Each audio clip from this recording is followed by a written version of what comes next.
começar nossas festas em referência ao Baluayê, vamos falar como é que funciona o culto no Brasil, porque há muita disputa nas redes sociais de como cultuar determinado orixá.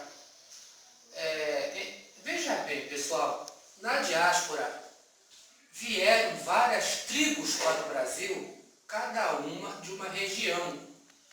E o que eu sugiro para as pessoas que ficam confusas?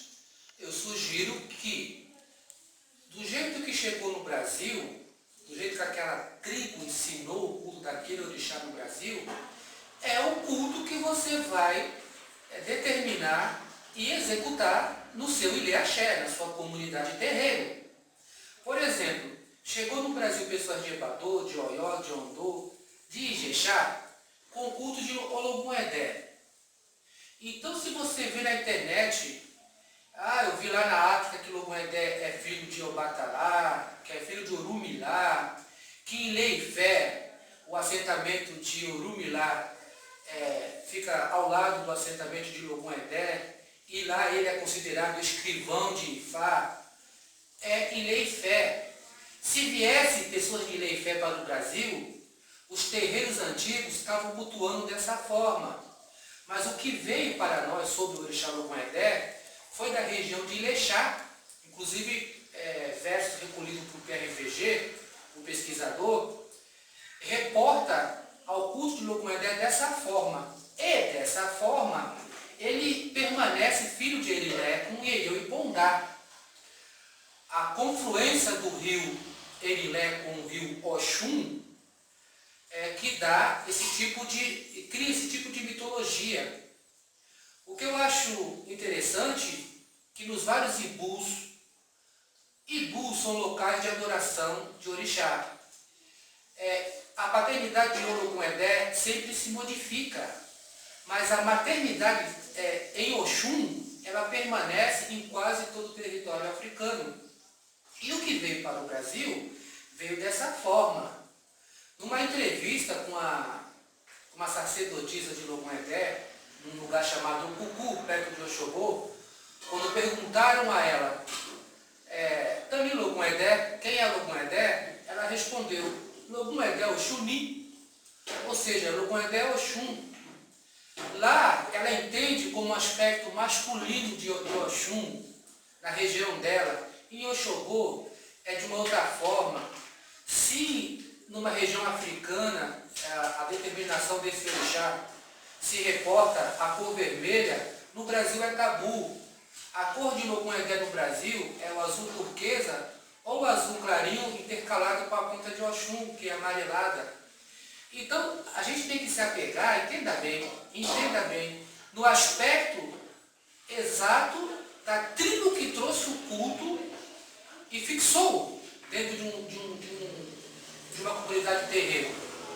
Esse aspecto também de Ologun-Edé jovem está no moleque deles, quando diz Tabiquerim, o menino caçula, ou Tinã Lerim, Ierê, o menino que está montado nas costas da mãe. Esse aspecto jovem que nós aprendemos no Brasil, são aspectos que nós cultuamos dessa forma. Sabemos que ele é guerreiro, sim, Ologun-Edé, o chefe de guerra de Edé. Várias mitologias o reportam como guerreiro. Vários mitos o reportam como Ogum o ensinou a lutar. Vários mitos reportam desse jovem guerreiro, caçador, pescador. Chegou no Brasil a etnia de Ilexá, sendo que o Ologun-Edé para nós afro-brasileiros é uma divindade masculina. Nada a ver com 6 meses isso, 6 meses aquilo, 6 meses homens, 6 meses mulheres. Ocorre que tem muitos autores de novela na internet que criam lendas que você não encontra nos Itanos de Ifá, você não encontra nos Essecan, que é a mitologia regionais, do culto de cada divindade. Você não encontra em lugar nenhum. E essa visão humanoide, essa visão romântica dos orixás, ela cai. Porque a mitologia Apoló,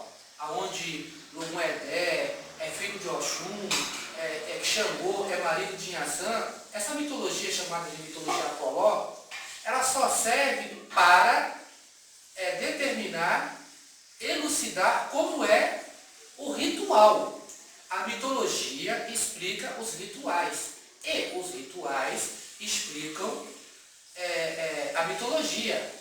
Porque quando você vai falar de Ologunedé, vai falar de Ossan, de Xangô, de Euá, você está falando de divindades, energias. Essa mitologia já não serve mais, foi uma coisa do passado. Ela existe para determinar o que fazemos em rituais ou mesmo em festas. As águas de Oxalá é uma reprodução de uma mitologia. A festa de Xangô, a fogueira de Ará, é uma reprodução de uma mitologia. O Ipeté de Oxum é uma reprodução de uma mitologia que nós colocamos no terreiro. As festas litúrgicas do candomblé, elas são nada mais que mitos que nós reproduzimos no barracão. Chama-se liturgia. Então, quando você... É engraçado porque discutir o sexo da divindade, ou discutir a cor, ou discutir as ofertas que se dá, elas se dão de acordo com a etnia a qual aquele determinado orixá surgiu.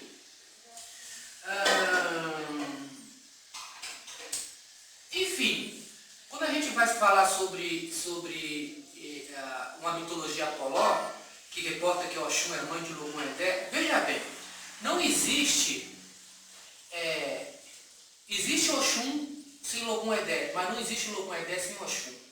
Em Cuba, num país chamado Cuba, existe qualidades de Oxum chamado Oxum Logum. Aí a pessoa aprende um ritual sobre esse orixá, vai fazer o ritual, aí faz de acordo com o que ele aprendeu aqui no Brasil, porque não surgiu o culto no Brasil, o africano ensinou. Aí ele vai na internet, vê lá o culto na cidade de Ibadã. Na cidade de Ibadã, esse orixá é filho de Obatalá. E o que tem? Se esse pessoal de Ibadã viesse para cá e ensinasse dessa forma, você faria igual eles. Entendeu?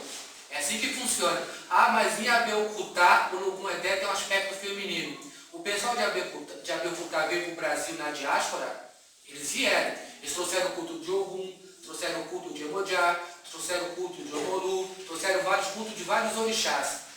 Entretanto, o culto de Ologunedé que nós absorvemos foi o culto que nós fizemos na região de Ijexá.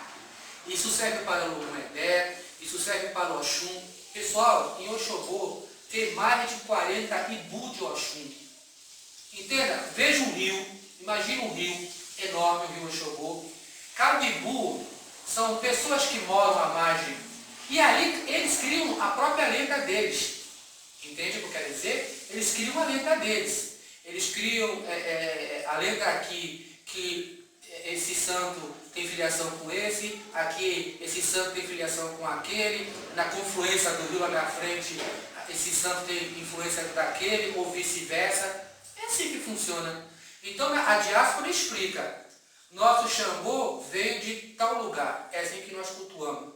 Se você vê na internet que Xangô de outra região, lá chamado de Oranfé ou de Jacutá, e se veio para o Brasil, ok, cultura nunca é demais aprender. Mas tem que ser exatamente seguir o que chegou para nós. Euá é de Ebadu, Euá é Yorubá, Euá não é Euefon, Euá não é do Dahomé. Lá tem orixá parecido, como Evoá, como Dandicu, que são voduns, entendeu? Mas para nós, a sacerdotisa que veio da África e se instalou na Bahia, morou na Bahia, que tem isso aí, é história de verdade, e ensinou a fazer o culto de Euá, ela era Yorubá. Mas eu vi Euá em tal lugar, filha não sei de quem, de Omolulu. Problema de cada um. Se apegue na diáspora. Para o Brasil, tal santo veio dessa forma, Oiá veio dessa forma, com esse nome, com essas oferendas. De que região que ela é? Ela é de Irá. Então, essa é Inhaçã. Mas eu vi Inhaçã que vem lá de Oió de uma outra forma. O pessoal de Oió não te ensinou isso. Lá eles fazem dessa forma. Lá mesmo na África, gente, presta atenção, lá na África, a gente fala muito da diáspora brasileira, mas não é não, hein? Existe diáspora na África também. A miscigenação acontece lá também. Então lá, um africano que aprendeu, a sacerdotisa de nação, por exemplo, faz de um jeito, os orôs dela, tem os seus próprios mitos específicos da tribo dela, do bairro dela. Em outra região, outra sacerdotisa de Oiá faz de outra forma. O que nós não podemos estar discutindo é o sexo dos anjos. Simples assim. Se você, engraçado, a pessoa fez santo aqui, tem 20 anos de santo. Pô, eu fiz tal santo, eu fiz algum Edé, colocaram uma conta azul e amarela no meu pescoço. Só que eu vi na África que a cor é vermelha e vermelha quisila de Logoedé. Peraí. Se viesse da região aonde Logoedé veste esse tipo de cor, com certeza sua mãe de santo, seu pai de santo já está fazendo igual, porque veio na diáspora. Mas se veio dessa forma, é dessa forma que tem que permanecer. Eu espero que você tenha entendido. Qualquer coisa me pergunte no meu grupo, pergunte no nosso canal, que eu respondo tudo para vocês sobre essa miscigenação de orixá. E eu insisto, já falei várias vezes em vídeo, da onde vem o seu orixá. Aprenda a origem do seu Xangô, do seu Ossan, de que tribo ela veio, porque foi aquela tribo que faz lá e que foi praticamente ensinado aqui, é que você vai fazer. Não importa as outras tribos. Espero que isso tenha ficado bem claro para todos. Muito boa tarde a vocês e que o Baluaê abençoe a todos. A Totô.